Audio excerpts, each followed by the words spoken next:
வணக்கம். எலெக்ஷனுக்கு போய் ஓட்டு போட போகிறீங்க. தெரிஞ்சோ தெரியாமலோ இந்த வீடியோ உங்களுக்கு அல்காரிதம் ரெக்கமெண்ட் பண்ணியிருந்துச்சுன்னா அந்த வீடியோவை ஸ்கிப் பண்ணாமல் பாருங்கள். ஏன்னா நிறைய கேள்விகள் இந்த வீடியோவில் இருக்குது. அதுக்குண்டான பதில்கள் உங்ககிட்ட தான் இருக்குது. அதை தெரிஞ்சுக்கிட்டு ஓட்டு போட்டிங்கன்னா ரொம்பவே நல்லாயிருக்கும். வணக்கம் and welcome to khichdi.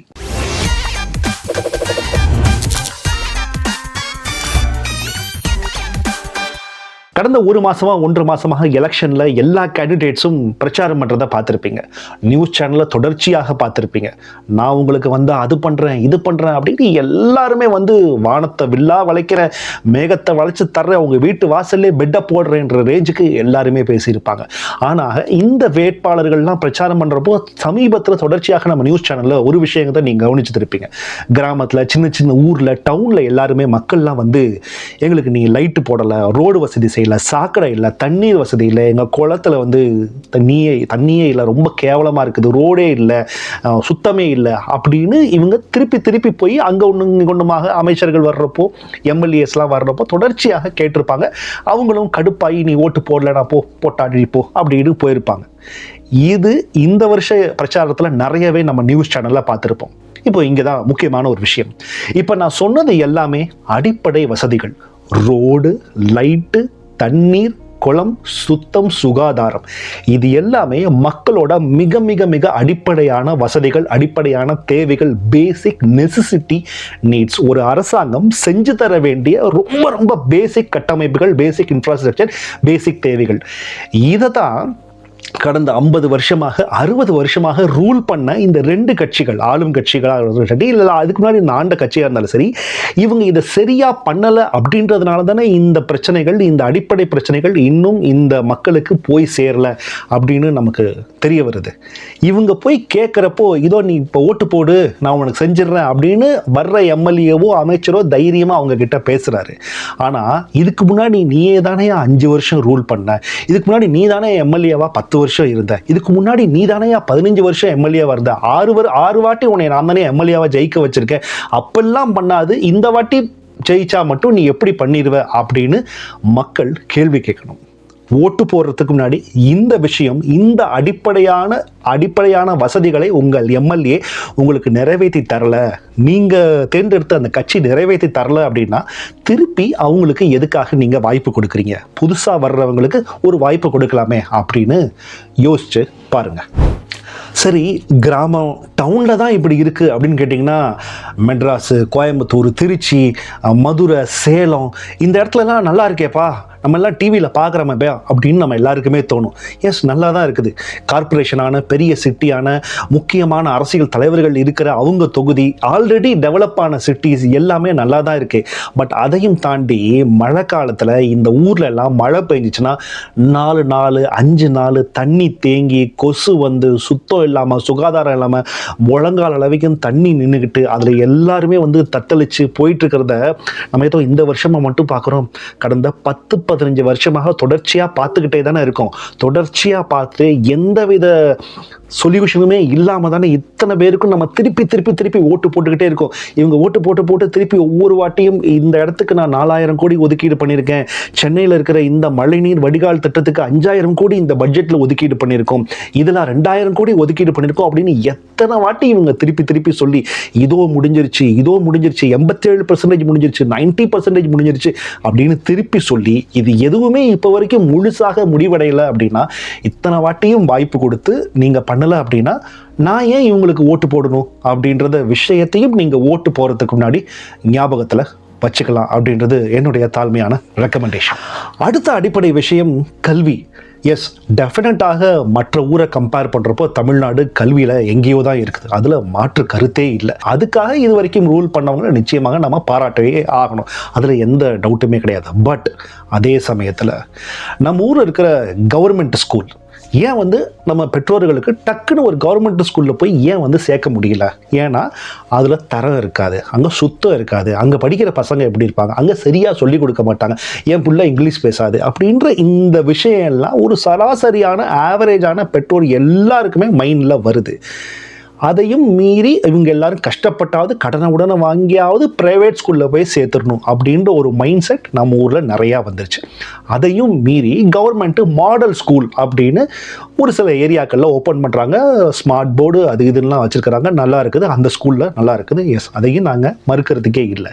But அதே சமயத்தில் எத்தனை கவர்மெண்ட் ஸ்கூலில் மேற்கூரை கீழே விழுந்துச்சு, எத்தனை கவர்மெண்ட் ஸ்கூலில் கக்கூஸ் கதவு சரியில்லை, எத்தனை கவர்மெண்ட் ஸ்கூலில் கக்கூஸை ஸ்டூடெண்ட்ஸை வச்சு க்ளீன் பண்ணாங்க, எவ்வளோ கவர்மெண்ட் ஸ்கூலில் அந்த ஸ்டூடெண்ட் டீச்சர் ரேஷியோ கம்மியாக இருக்குது, டீச்சருங்க இல்லை அவங்களுக்கு சரியான கிளாஸ் ரூமே இல்லை, அவங்க மரத்தடியில் உட்காந்து படிக்கிறாங்க அப்படின்ற இந்த கடந்த 2-3 வருஷத்தில் நீங்கள் எவ்வளோ நியூஸ் பார்த்துருப்பீங்க அப்படின்றத மைண்டில் ஊரே ஒரு தடவை ஞாபகப்படுத்திங்க. எஸ், அதுவும் இங்கே ரியாலிட்டி அப்படின்றத இந்த டைமில் நம்ம புரிஞ்சுக்கணும்.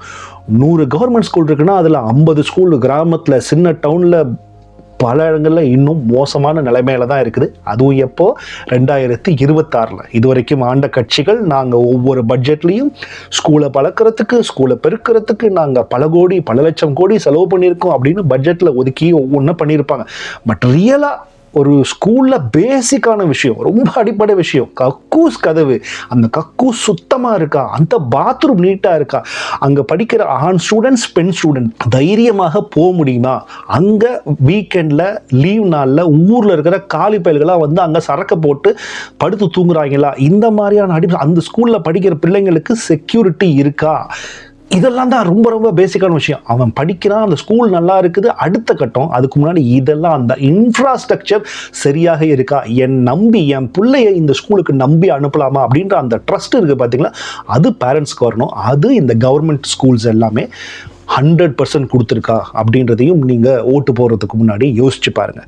இது ஏதோ நம்ம இப்போ தான் சுதந்திரம் வாங்கிட்டு இவங்களுக்கெல்லாம் ஓட்டு போட்டு இன்னும் டைம் இருக்குது, இவங்க இன்னும் டைம் கொடுத்து பார்க்கலாம் அப்படின்னு நினைக்கிற காலம் இல்லை. கிட்டத்தட்ட இந்த 50 வருஷமாக இந்த கட்சிகள்லாம் மாறி மாறி மாறி நம்மளை ரூல் பண்ணிட்டாங்க. ஆனால் இன்னமும் கவர்மெண்ட் ஸ்கூல் மேலே அநேகம் பெற்றோர்களுக்கு ஏன் நம்பிக்கை வரல அப்படின்னா இதெல்லாம் தான் காரணம் அப்படின்னு நான் நினைக்கிறேன். நான் இருக்கிற நாட்டில் கவர்மெண்ட் ஸ்கூலில் தான் என் பிள்ளைங்க படிக்கிறாங்க. இதே கவர்மெண்ட் ஸ்கூலில் சில பிரச்சனைகள்லாம் இருக்குது, ஆனால் இன்ஃப்ராஸ்ட்ரக்சருக்கோ சுத்தத்துக்கோ எந்த பிரச்சனையும் இல்லை, ஸ்மார்ட் போர்டுக்கு பிரச்சனை இல்லை, எல்லாருக்கும் ஈக்குவலான ரைட்ஸ், எல்லாருக்கும் ஈக்குவலான கல்வி. அதனால தான் வெளிநாடுகளில் இருக்கிற நிறைய இந்தியர்கள் தங்களோட பிள்ளைங்களை கவர்மெண்ட் ஸ்கூலில் படிக்க வைக்கிறாங்க. ஆனாலும் இந்தியாவில் அது சாத்தியமா அப்படின்னு கேட்டிங்கன்னா நிச்சயமாக கிடையாது. இவ்வளவே கவர்மெண்ட் ஸ்கூலில் வேலை பார்க்குற வாத்தியாரே அவங்க பிள்ளைய கவர்மெண்ட் ஸ்கூலில் சேர்த்துருக்க மாட்டார். அவரே ஒரு லோக்கல் இருக்கிற ஒரு ப்ரைவேட் ஸ்கூலில் தான் சேர்த்துருக்காரு அப்படின்றது உண்மை. இந்த உண்மையை எல்லாரும் ஒத்துக்கிட்டு தான் ஆகணும். ஆனால் இது ஏன் நடக்கலை அப்படின்றத நீங்கள் ஒரு வாட்டியாச்சும் ஓட்டு போடுறதுக்கு முன்னாடி யோசிச்சுக்கிட்டு இதுக்கு மாற்றங்களாக பெட்டரான திட்டங்கள் யார் அறிவிச்சுக்கிறாங்கன்னு பார்த்து போய் ஓட்டு போட போகலாம். அடுத்த அடிப்படை சுத்தம், சுகாதாரம். இது நம்ம ஊர் வந்து ரொம்ப ரொம்ப பின்தங்கி இருக்குது அப்படின்றது என்னால் நிச்சயமாக சொல்ல முடியும். போகிறப்பே நம்ம வந்து ஒரு தெருவில் போகிறப்பையோ ஒரு பெரிய சிட்டியில், இப்போ சென்னையில் பார்த்தீங்கன்னா நீங்கள் அடையார் கிரீன்வேஸ் ரோட்டில் பார்த்தீங்கன்னா நம்ம மெட்ராஸ் தான் இருக்குமா அப்படின்னு யோசனை வரும். சைதாப்பேட்டை, ராஜ்பவன் பக்கம், கிரீன்வேஸ் பக்கம் போட்டிங்கன்னா மெட்ராஸ் இருக்குமா பார்த்தா அந்த அளவுக்கு நீட்டாக அந்த ரோடு இருக்கும். இதே நீங்கள் கட் பண்ணி ஒரு போரூர் பக்கம், மதனந்தபுரம் பக்கம், மாங்காடு பக்கம், இந்த பக்கம் எங்கேயாவது ஒரு மெட்ராஸில் வியாசர்பாடி பக்கம், பெரம்பூர் பக்கம் உள்ளே இருக்கிற தெருவெல்லாம் போய் பாருங்களேன், எவ்வளவு மோசமாக இருக்கணும், எவ்வளவு கலீஜாக இருக்கும், எவ்வளவு சாக்கடை ரோட்லேயே ஓடும், எவ்வளோ தண்ணி அப்படியே தேங்கி நிற்கும். அந்த ரோடு ஏன் வந்து ஒரே ஊரில் இருக்கிற ஒரு இடம் நல்லா இருக்குது, இன்னொரு இடம் ஏன் நல்லா இல்லை? இது நான் சொல்கிறது மெட்ராஸு அப்படின்றது ஒரு 4-5 எக்ஸாம்பிள். இது நீங்கள் தமிழ்நாடு முழுக்க உங்கள் தொகுதிகளில் இருக்கிற ஏரியாவில் போய் நீங்கள் கம்பேர் பண்ணி பார்த்துக்கலாம். அடிப்படை சுத்தம், சுகாதாரம் நம்ம ஊரில் பேசிக்காக இல்லை. அது 2 பேர் மேலேயும் தப்பு, கவர்மெண்ட் மேலேயும் தப்பு, அதை போடுற மக்கள் மேலேயும் தப்பு இருக்குது அப்படின்றத டைமில் சொல்லி ஆகணும். ஏதாவது ஒரு காலி கிரவுண்டு கிடந்துச்சுன்னா அங்கே கொண்டு போய் குப்பையை தூக்கி போட்டு அந்த இடத்த ஒரு குப்பை குடோனா நம்ம மாத்திர ஹேபிட்டு மக்கள் மேலே இருக்குது. சரி, ரோட்டில் இஷ்டத்துக்கு போடுற குப்பையை கரெக்டான டைமில் க்ளீன் பண்ணி ஏன் வந்து அமைச்சரும் எம்எல்ஏக்கும் மினிஸ்டரும் சிஎம்மும் போகிற ரோடை மட்டும் எப்பயும் க்ளீன் பண்ண வச்சுருக்காங்க, மக்களும் போகிற ரோடையும் எப்போ நம்ம க்ளீனாக வச்சுருக்கணும் அப்படின்றது நியாயம் தானே? 50 வருஷமாக இது தொடர்ச்சியாக ரிப்பீட் மோட்லே லூப்லே தானே இருக்குது. யார் சரி பண்ணல அப்படின்றதுக்கு காரணம் யாருன்னு உங்களுக்கு தெரியும். அது மட்டும் இல்லாமல் நீர்நிலைகள், நான் இருக்கிற ஊரில் வந்து அவ்வளோ லேக்ஸ் இருக்குது, எத்தனை லேக் இருக்குன்னு தெரியாது. எல்லா லேக்குமே அவ்வளோ பியூட்டிஃபுல்லாக வச்சுருப்பாங்க. அவ்வளோ குடிக்கிற தண்ணி எல்லாமே அந்த லேக்கில் தான் வருது, சேமித்து வச்சுருக்கிறாங்க. அவ்வளோ லேக்ஸ் இருக்குது நான் இருக்கிற நாட்டில். ஆனால் நம்ம ஊர்லேயும் அதே மாதிரி தான் ஒரு காலத்தில் இருந்துச்சு. ஆனால் இப்போ எத்தனை லேக் இருக்குன்னு தெரியாது. நம்ம நியூஸில் பார்த்துருப்போம், சென்னையில் ஒரு லேக்கை அப்படியே பியூட்டிஃபுல்லாக ரெடி பண்ணி போட்டெல்லாம் விட்டாங்க அப்படின்னு ஒரே ஒரு லேக்கு வேணால் சுத்தம் படுத்தப்பட்டு நியூஸ் எல்லாம் பார்த்துருப்போம். ஆனால் அந்த மாதிரி நீர்நிலைகள் மொத்தமாக எல்லா இடங்களையும் இருக்கான்னு கேட்டிங்கன்னா கிடையவே கிடையாது.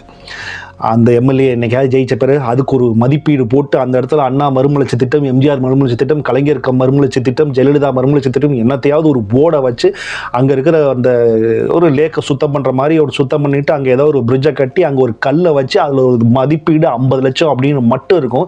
ஆனால் அங்கே இருக்கிற வேலைகளுக்கு மதிப்பீடு 50 லட்சமாக பார்த்தா அது ஒரு 10,000 ரூபா 20,000 ரூபா ஒர்த்து கூட இருக்காது. ஆனால் அந்த 50 லட்ச ரூபா எங்கே போச்சுன்னு தெரியாது. ஒரே வருஷத்துலேயே அது எல்லாம் குப்பை குளமாயிரும், ஆகாய தாமரை படந்துரும், சகதி ஆயிரும், மக்கள் போற வர எல்லாம் அங்கே தூக்கி போட்டு போயிடுவாங்க. அந்த லேக்கு கன்றாவே ஆயிரும், காஞ்சு போயிடும். வெயில் வந்தால் இதை தூர்வாரி சேவ் பண்ணி அது ஒரு பியூட்டிஃபுல்லான இடமாக வச்சுக்கிறதுக்கு உண்டான அந்த நீர்நிலைகள் சுத்தமாக நம்ம ஊரில் கிடையாது. நான் சொன்னது ரொம்ப ரொம்ப அடிப்படையான நீர்நிலைகள் அப்படின்னு சொன்னேன். இதையே நீங்கள் மல்டிப்ளை பண்ணீங்கன்னா, அப்ளை பண்ணிங்கன்னா எல்லா நேச்சுரல் ரிசோர்ஸுக்கும் நம்ம ஊரில் இதுதான் நிலைமை. ஸோ இந்த அடிப்படையான இந்த நீர்நிலைகள் அண்ட் சுத்தம், சுகாதாரம், தெரு, ஊர் இதை சுத்தமாக வச்சுக்கிட்டாலே பெரிய விஷயம். இன்னும் அடிப்படை விஷயம் சொல்கிறேன். நம்ம ஊரில் பொது கழிப்பிடம், கக்கூஸ், பாத்ரூம், இந்த பப்ளிக் டாய்லெட் எத்தனை இடத்துல நம்மளால் போய் யூஸ் பண்ண முடியும்? உள்ளே நுழைஞ்ச உடனே வாந்தி வர்ற அளவுக்கு ஒரு ஸ்மெல் வரும், வாந்தி வர்ற அளவுக்கு அதோட மெயின்டெனன்ஸ் இருக்கும். இதுதான் பொது கழிப்பிடத்தை நம்ம ஊரில் மெயின்டைன் பண்ணுற லட்சணம். இதெல்லாம் அடிப்படை. தைரியமாக காசு போட்டு ரொம்ப நீட்டாக இருக்கிற ஒரே ஒரு பொது கழிப்பிடத்தை தமிழ்நாட்டில் மட்டும் காட்டியிருங்க, பார்ப்போம். அந்த மாதிரி ஒரே ஒரு இடம், அது எல்லாமே ஒன்று ப்ரைவேட் ஓண்டாக இருக்கும், ப்ரைவேட்டாக இருக்கிற ஒரு ஹோட்டலில் இந்த மாதிரி ஹைவேஸில் இருக்கும். மற்றபடி பொது கழிப்பிடம்னு சொல்லப்படுற எல்லா இடங்களும் 199 ரொம்ப ரொம்ப கேவலமாக இருக்கும் அப்படின்றது உண்மை. இது யார் மாற்று கொண்டு வர்றாங்க, இதுக்கு யார் ஒரு சொல்யூஷன் கொண்டு வர்றாங்க அப்படின்றதும் முக்கியமான விஷயம். நான் சொன்னது எல்லாமே ரொம்ப ரொம்ப பேசிக் ஃபெசிலிட்டிஸ் தான் அப்படின்றத திருப்பி திருப்பி உங்களுக்கு ஞாபகப்படுத்திகிட்டே இருக்கேன்.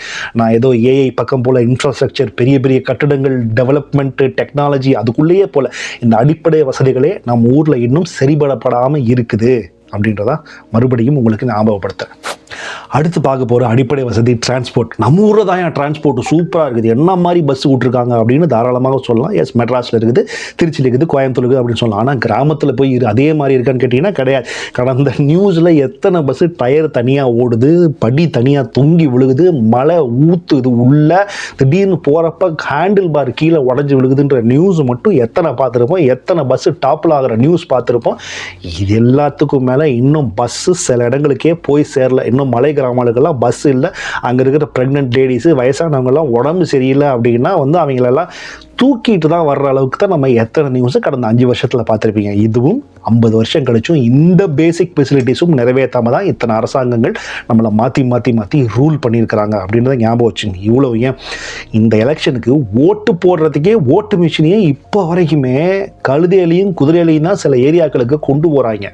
ஓட்டு போடுறதுக்கே அவங்களுக்கு இன்னும் கழுதையில் கூட அந்த இடத்த ஒரு ரோடு போட்டு, ஒரு சின்ன ரோடையாவது போட்டு, மண் ரோடையாவது போடுற அளவுக்கு இன்னும் சிஸ்டம் ரெடி ஆகலை அப்படின்றத நீங்கள் நல்லா ஞாபகம் வச்சுக்கணும். இந்த மலை கிராமத்தில் இருக்கிற ஸ்டூடெண்ட்ஸாக இருக்கட்டும், மலை கிராமத்தில் இருக்கிற பெண்களாக இருக்கட்டும், இந்த வீடியோ என்னைக்காச்சும் உங்களுக்கு வந்து சேர்ந்துச்சுன்னா இது யோசித்து பார்த்துட்டு இதுக்கெல்லாம் யாராச்சும் ஒரு சின்ன மாற்றமாவது சொல்யூஷனாக கொண்டு வருவேன் அப்படின்னு தைரியமாக சொல்கிறாங்களே, அவங்களுக்கு போய் நீங்கள் தாராளமாக ஓட்டு போடுங்க. அடுத்ததாக முக்கியமான விஷயம் போதை, சாராயம், ஆல்கஹால். அதுவும் கடந்த 5 வருஷத்தில் இந்த மாதிரி நியூஸ் நிறையா பார்த்துருப்போம். போதை இல்லாத ஊர் எங்கே, எல்லா நாட்டிலையுமே இருக்குது. ட்ரக்ஸு வந்துடுச்சு, அரசாங்கங்கள் எல்லாம் முயற்சி பண்ணிக்கிட்டே இருக்கிறாங்க.